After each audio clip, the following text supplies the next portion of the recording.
je sais pas comment dire, mais je trouve que quand on rentre dans un appartement, des fois les photos, ça peut rendre un peu ce côté vide quand on recherche. Alors moi, j'ai envie de donner un peu de vie, pour que les gens ils puissent se projeter plus facilement. La créativité, c'est bien, mais si on ne sait pas le transmettre, la créativité, ça ne sert à rien. En fait, on a tous de la créativité en soi. Mais ce que je trouve important, c'est en fait le métier d'architecte, c'est qu'on a plein d'outils pour exprimer notre créativité. Pour ceux qui n'ont pas fait un diplôme reconnu par l'État, ne vous inquiétez pas, on y arrive quand même. Hein. Ça m'énerve les gens qui disent on n'y arrivera jamais, c'est trop compliqué. Ah, c'est quoi cette non-positivité? Positif, on y arrive quand même.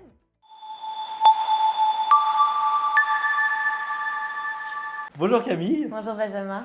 Peux-tu te présenter ton parcours, ton profil, tes expériences, tes passions? On veut en savoir plus sur toi. Eh ben, je m'appelle Camille, j'ai 27 ans. Je suis architecte d'intérieur depuis au moins déjà 4 ans.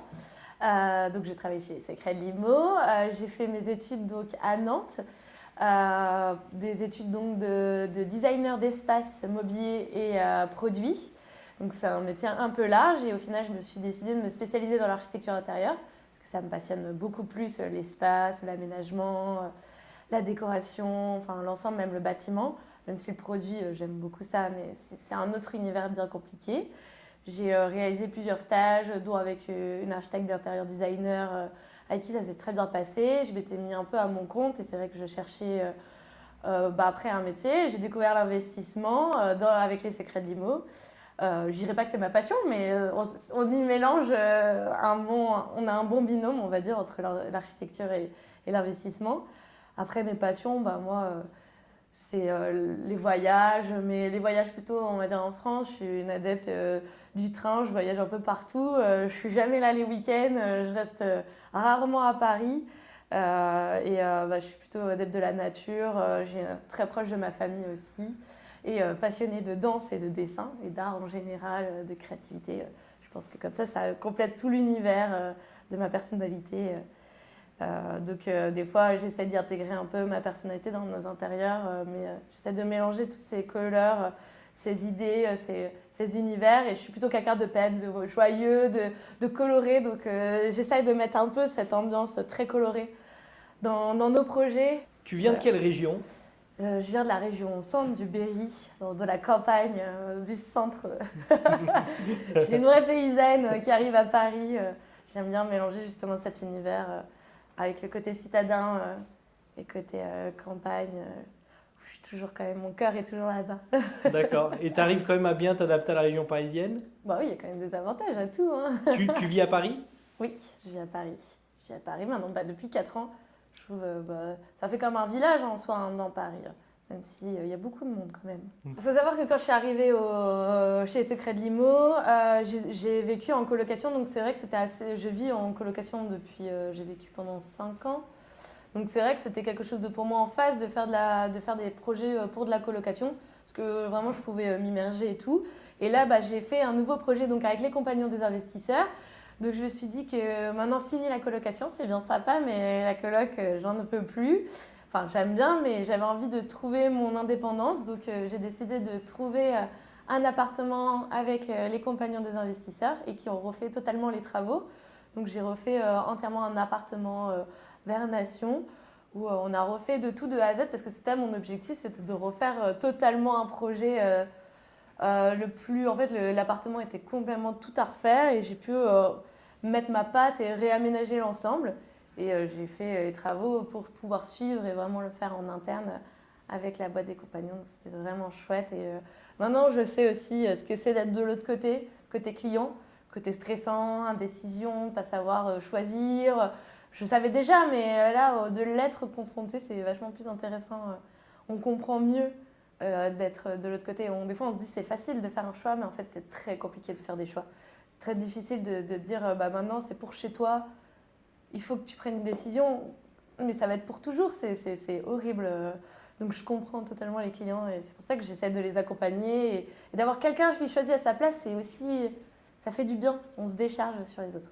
Donc, ça, c'est plus sur la phase d'architecture intérieure avec les compagnons, quand on a des projets particuliers, mais je les comprends mieux maintenant. Tu nous as parlé des compagnons des investisseurs. Qui c'est? Est-ce que tu peux nous en dire plus? Alors oui, je peux parler des compagnons des investisseurs. Donc c'est la deuxième boîte avec qui on travaille. C'est un peu, on pourrait dire notre coloc, mais au boulot. Donc moi, je fais partie des secrets de l'IMO. Donc je suis architecte d'intérieur en interne, où je m'occupe vraiment de la phase conception des appartements. Et en fait, on avait vraiment le sujet des travaux. C'est très compliqué de réaliser les travaux aujourd'hui de nos appartements d'investissement. Donc Benjamin et Soyel ont eu la brillante idée de se dire si on faisait nos travaux en interne, plutôt que de toujours chercher, négocier, on n'arrivait pas à avoir les bons prix. C'était très compliqué pour entrer dans nos budgets parce que l'investissement, ça joue sur les budgets. Et donc l'objectif, c'était vraiment donc de faire nos travaux pour pouvoir être le plus rentable en termes de budget. Et donc ils ont créé les compagnons des investisseurs. Où on a les conducteurs des travaux, quelques ouvriers. En fait, ils s'occupent donc de la gestion des travaux. Ils sont nos partenaires vraiment. Ils vont gérer la totalité du chantier, chercher les meilleurs prix, choisir les fournisseurs, enfin voilà, commander, suivre la totalité de nos commandes. En fait, c'est un peu notre lien entre le chantier et le client. Moi, je vais vraiment être là à temporiser. On va vraiment travailler en binôme avec eux. On va voir avec les plans si les plans leur conviennent, s'il manque des choses. Dès qu'il y a des contraintes, des problèmes sur le chantier, c'est avec eux que je vais travailler. C'est avec eux que je vais faire des réunions de chantier, voir sur place s'il y a des problèmes. Il faut que je trouve les solutions. Ils vont me proposer souvent plusieurs alternatives, que moi je vais faire un choix. S'il n'y en a aucune qui me convient, je vais leur proposer une contre-alternative. Mais souvent, ils font quand même tout ce travail-là qu'on ne voit pas. C'est vraiment le travail de l'ombre. Et ça sert à ça les compagnons. Donc voilà. Même si tu en as déjà un petit peu parlé, peux-tu nous dire quel est ton rôle au sein des secrets de l'IMO? Donc comme moi je disais, mon rôle au secret de l'IMO, c'est donc architecte d'intérieur. Mais c'est assez vague au final, qu'est-ce que le métier d'architecte d'intérieur. En plus, je ne suis pas que architecte d'intérieur dans les secrets de l'IMO, je m'occupe de toute la partie artistique. Je m'occupe des réseaux sociaux, je m'occupe de la gestion, on va dire, artistique dans le sens global. Je vais avoir tout ce qui est un choix décoratif, ambiance, style, enfin voilà. Et mon métier, donc moi, je vais m'occuper de l'aménagement des espaces de location qui va passer de la réflexion totale d'un appartement à sa décoration, à sa faisabilité en termes de construction, enfin de réalisation de travaux. Jusqu'au lien avec les travaux, ce partage donc suivi de chantier avec les conducteurs de travaux qui sont les compagnons des investisseurs, jusqu'à la phase déco, ameublement et photo, aménagement, enfin voilà l'ensemble. Donc c'est assez large ce que je fais, c'est très complet. Moi je dis souvent je fais un peu du Tetris en globalité parce que mon objectif c'est vraiment de trouver des solutions aux problèmes et trouver en fait je suis un peu la magicienne. On me demande, on arrive, on m'amène des contraintes, on me dit il faut que tu arrives à caler 3 chambres, 2 salles de bain, je sais pas combien d'espace dans un micro-espace et moi mon objectif c'est comment tout combiner, toutes les contraintes sans oublier quand même l'espace, comment les locataires vont vivre dedans. Donc en fait, moi, je vais être là aussi pour ne pas oublier nos locataires, nos futures personnes qui vont y vivre. Je vais devoir penser aussi à comment les gens ils vont visiter. Il faut qu'il y ait l'effet waouh un peu, que les gens ils se disent moi je veux vivre dans cet appart, je veux que quand ils y vivent on soit bien dedans, qu'on dise où est-ce que je vais ranger n'importe quel petit appareil, juste l'aspirateur par exemple, ou comment on va étendre notre linge par exemple, où est-ce qu'ils vont le mettre, où est-ce qu'ils vont ranger leur nourriture, comment ils vont cuisiner à plusieurs. On fait énormément de colocation. Donc la colocation c'est hyper particulier. Et comment on vit à plusieurs, comment on va gérer les bruits, la vie en communauté. Donc c'est toutes ces questions-là que je vais me poser au cours du projet. Et après ça, entre les contraintes qu'on m'a apportées pour les investisseurs pour que ça soit rentable et la contrainte de vie d'un locataire, je vais essayer de le combiner pour créer en fait un projet où je vais lui donner vie. Et après, il y a toute la partie phase faisabilité des travaux où en fait, il y a toute cette phase que les gens ne connaissent pas du métier d'architecte d'intérieur qui est vraiment la phase travaux, faire les plans électriques, les plans plomberie, les plans menuiserie, les plans plâtrerie. En fait, je vais devoir définir l'ensemble du projet, voir s'il rentre dans notre budget aussi, c'est très important. Modifier, choisir les carrelages, les faïences, les peintures. Il faut que je lui donne en fait vie à ce projet. Et pour lui donner vie, il faut vraiment définir tous les axes où il y a une question. Donc combien de prises, où est-ce que je vais placer ma prise pour brancher mon téléphone, l'aspirateur, ma lampe de chevet, mon robot de cuisine. Enfin, ça va être vraiment la totalité de toutes ces questions. Et après, il y a la phase de décoration, qui est une phase qui peut être faite par moi ou avec les personnes avec qui je travaille, mes décoratrices, mes petites alternantes, avec qui on va choisir ensemble l'univers qu'on a envie de choisir. Et c'est ça aussi ma vision des Secrets de Limo, c'est que c'est moi qui vais diriger l'ensemble de la vision globale de tous nos projets, de tout notre univers. Je vais choisir en fait des univers très différents pour chaque projet, un peu comme si je voulais amener la personnalité pour chaque client. Chaque appartement va être unique et c'est ça mon objectif et c'est comme ça qu'on va se différencier aussi des autres investisseurs. C'est que votre appartement, c'est le vôtre. Certes, vous n'allez pas y vivre, mais c'est un nouvel univers, un nouveau style. Je vais m'inspirer peut-être du lieu ou alors de l'histoire du lieu, de l'éclairage, de l'ambiance et je vais y apporter ma petite touche. Ça peut être des ambiances très zen, des ambiances très pop, industrielles. Et donc on va essayer de trouver tous ces meubles qui vont être en lien à cet univers. Et on va le décorer pour vraiment avoir, comme je disais tout à l'heure, cet effet waouh, cet effet incroyable où on va se dire « Oh, c'est trop beau ». Je ne vais pas dire catalogue, je ne vais pas non plus me lancer des fleurs, mais d'avoir ce côté où on se sent bien quand on arrive dans un appart. Et c'est ça aussi, la phase déco. C'est vraiment se sentir bien. Il y a la phase aménagement, la phase décoration. L'ensemble va donner un super projet. Pour toi, ça commence quand un projet? Oh là, bonne question. Quand ça commence un projet, dès le début, j'ai envie de dire, dès qu'on visite un appartement, dès qu'on commence à se projeter. Donc, c'est pas moi qui commence au final cette partie-là, c'est Alexia qui va être la phase. Donc, elle va réfléchir à ces éléments-là et elle va arriver à me dire j'ai un super potentiel, Camille. Est-ce que tu peux me le concrétiser? Est-ce que tu peux m'amener? Donc, elle m'amène un plan et là, elle me sort toutes les contraintes. Et là, je me dis, ok, bon là, ça va être compliqué. Comment on va faire? Alors là, je commence à réfléchir et c'est là où ça commence le projet. Alors que des fois, le projet, il va pas aboutir, il va pas, les clients, ça va pas les intéresser, ou des fois, c'est juste pas faisable aussi. Mais c'est à ce moment-là, c'est au tout début, et moi, c'est ma phase préférée personnellement, c'est la phase où on est au tout début, on ne voit pas, on se dit, oh la vache, l'appartement, il est vraiment horrible. Il est vraiment... c'est une catastrophe, je sais même pas moi si je vais trouver la solution et c'est à ce moment-là où on se dit vas-y, on va chercher, on va creuser, on va travailler donc avec Alexia, avec Soyel, avec Benjamin pour savoir si les contraintes elles peuvent pas être évoluées aussi en fonction de l'appartement. Des fois on peut pas faire la 3e chambre demandée ou des fois on arrive à trouver la possibilité de créer une 4e chambre, la magie de l'intérieur et de l'architecture. Donc voilà comment j'ai envie de dire d'où ça commence. Et où est-ce que ça se termine? Ça se termine, j'ai envie de dire, jusqu'à la petite cuillère. On va poser le dernier petit crayon, la dernière petite cuillère dans le tiroir et on fait les photos et c'est là où on a terminé. On peut même aller plus loin, il y a des moments où je peux même aller jusqu'à la recherche du locataire pour dire, voilà, pour pousser l'élément. On a toute la partie SAV, donc j'ai envie de dire que ça se termine jamais. Parce qu'on a toute la phase arrière, c'est-à-dire dès qu'il y a un problème.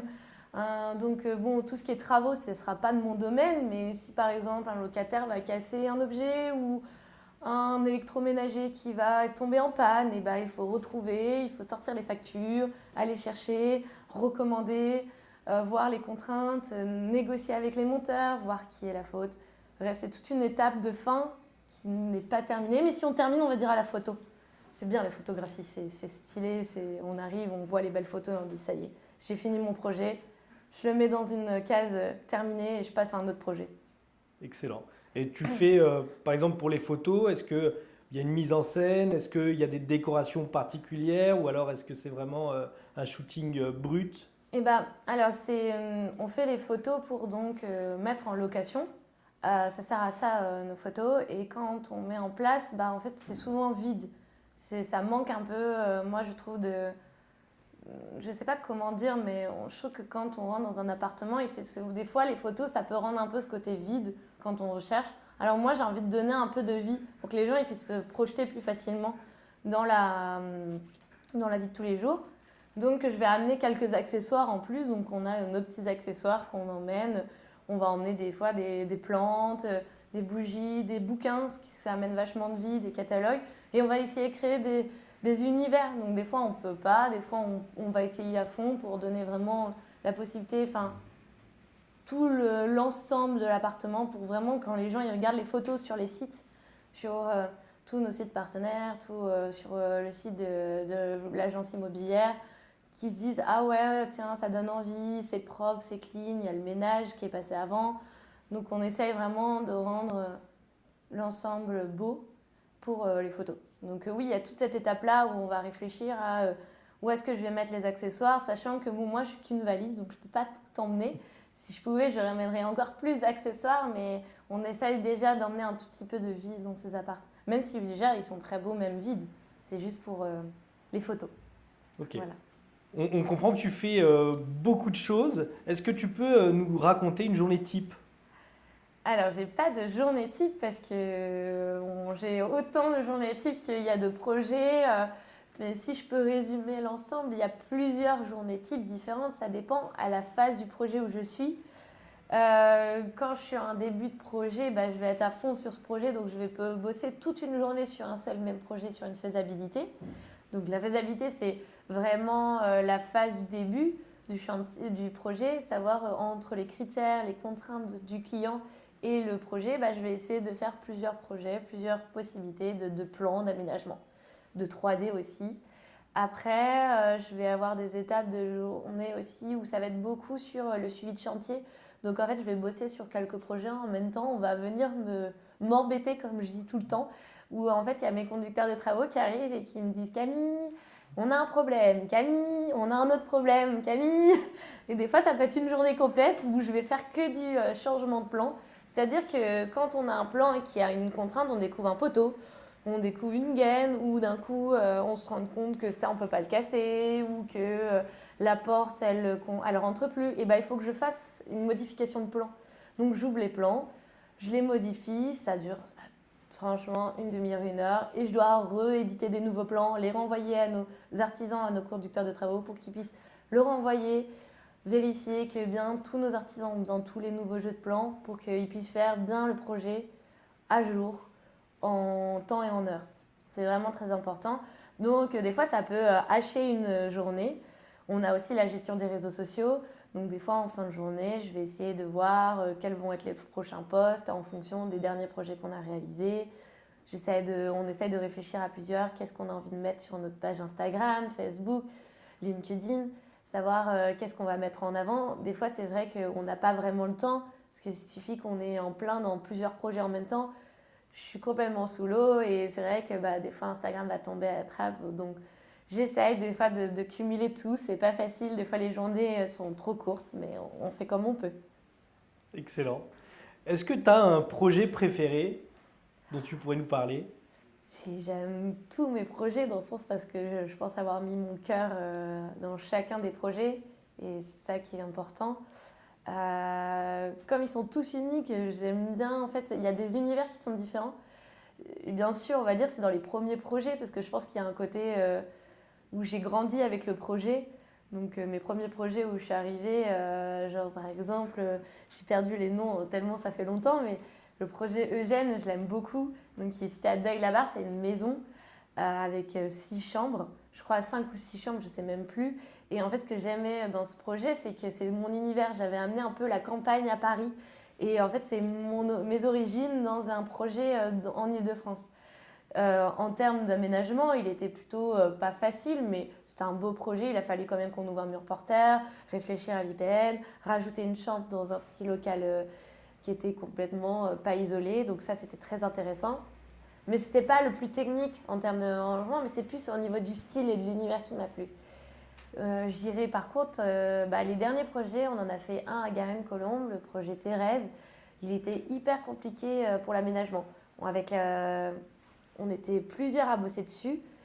Et on a dû passer un nombre d'heures pour trouver la faisabilité de ce projet parce que la contrainte des 3 chambres, c'était extrêmement dur. Et ça me plaisait pas, ça me plaisait pas. À chaque fois, on arrivait à trouver un projet, hein, ça marchait, mais je trouvais que le salon, l'espace de vie pour les locataires était pas assez bien. Et ça m'agaçait parce que je voulais absolument trouver quelque chose qui soit parfait. Enfin, je dirais pas la perfection, mais où on se sente vraiment bien. Et je trouvais qu'il manquait quelque chose. La salle de bain était biscornue, les chambres étaient trop petites ou elles étaient trop allongées, ce qui faisait que ça faisait des espaces pas très agréables. Et j'ai trouvé, après un bon nombre de temps et de recherches et d'heures, qui m'a mis plus de temps. Alors il y a des projets qui sont faciles, qui sont tellement d'une évidence et d'autres non. Et ça fait plaisir. C'est pas dans le sens où c'est un projet où on a mis tellement de temps à chercher la faisabilité que quand on l'a trouvé, bah, ça fait tellement plaisir. Donc ce projet-là, il était très agréable, mais il y en a plein d'autres. Je pourrais citer le projet, je sais pas, il y en a tellement. J'essaye tellement de faire des univers différents que le but c'est de plaire à tout le monde. Enfin, qu'il y en ait au moins un qui plaise à quelqu'un. D'accord. Mais ça, c'est très important ce que tu dis parce que souvent, on s'imagine que bah, on dessine un plan, ça y est, c'est fini et on a trouvé la bonne solution. En réalité, j'ai l'impression que tu fais beaucoup d'essais. Bah, c'est un peu ma touche. On va dire que normalement, on impose aux gens à se dire il faut trouver la solution tout de suite. Moi, j'essaye quand même de me dire il y a toujours plusieurs possibilités, hein, mais l'objectif, c'est quand même de trouver la plus optimale et vraiment la plus optimisée. Et c'est sur ça qu'on nous embauche en tant qu'architecte d'intérieur, c'est vraiment de se dire ok, on a plusieurs solutions, qu'est-ce qui est la mieux, la plus optimisée, la plus évidente pour tout le monde. Et comme là, on a vraiment cette idée, pour moi, l'investissement chez Les Secrets, c'est vraiment l'optimisation, parce que c'est vraiment la base de mon taf. C'est là, on ne dit pas juste améliore mon salon, ou améliore la salle de bain, ou fais-moi une plus belle cuisine. Là, là, je te casse tout l'espace et il faut vraiment que tu me crées 3 chambres, 4 chambres, 5 chambres, 6 chambres. Et il faut que l'espace de vie soit en conséquence, enfin, il faut qu'il soit agréable pour tous ces locataires. Et c'est là où est mon travail, c'est comment réussir à combiner ces deux ensemble. Je pense 99% j'y arrive et je suis plutôt fière et j'ai l'impression que tout le monde est content. Donc c'est ça aussi. Donc oui, c'est pas qu'un plan, c'est pas qu'une seule fois on fait un plan, on a fini, et maintenant on passe à autre chose. C'est de la recherche, c'est du temps, c'est beaucoup de temps, beaucoup d'analyse, beaucoup de... Je réfléchis souvent, même quand on fait autre chose, je vais réfléchir. Des fois, je vais avoir... C'est assez drôle, on va se dire, d'avoir l'ampoule qui clignote. Bah, c'est vraiment, des fois, c'est ça. Je suis en panne d'inspiration, donc des fois, j'arrête tout. Je fais autre chose complètement. Donc c'est pour ça que ce métier est cool, c'est que je peux d'un coup me dire, ok, j'arrête.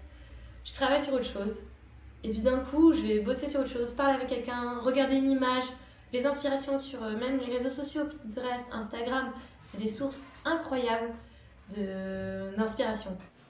Quel conseil tu pourrais donner à un jeune qui veut se lancer dans l'architecture d'intérieur? Quelles sont les qualités indispensables selon toi et quel point il doit travailler particulièrement?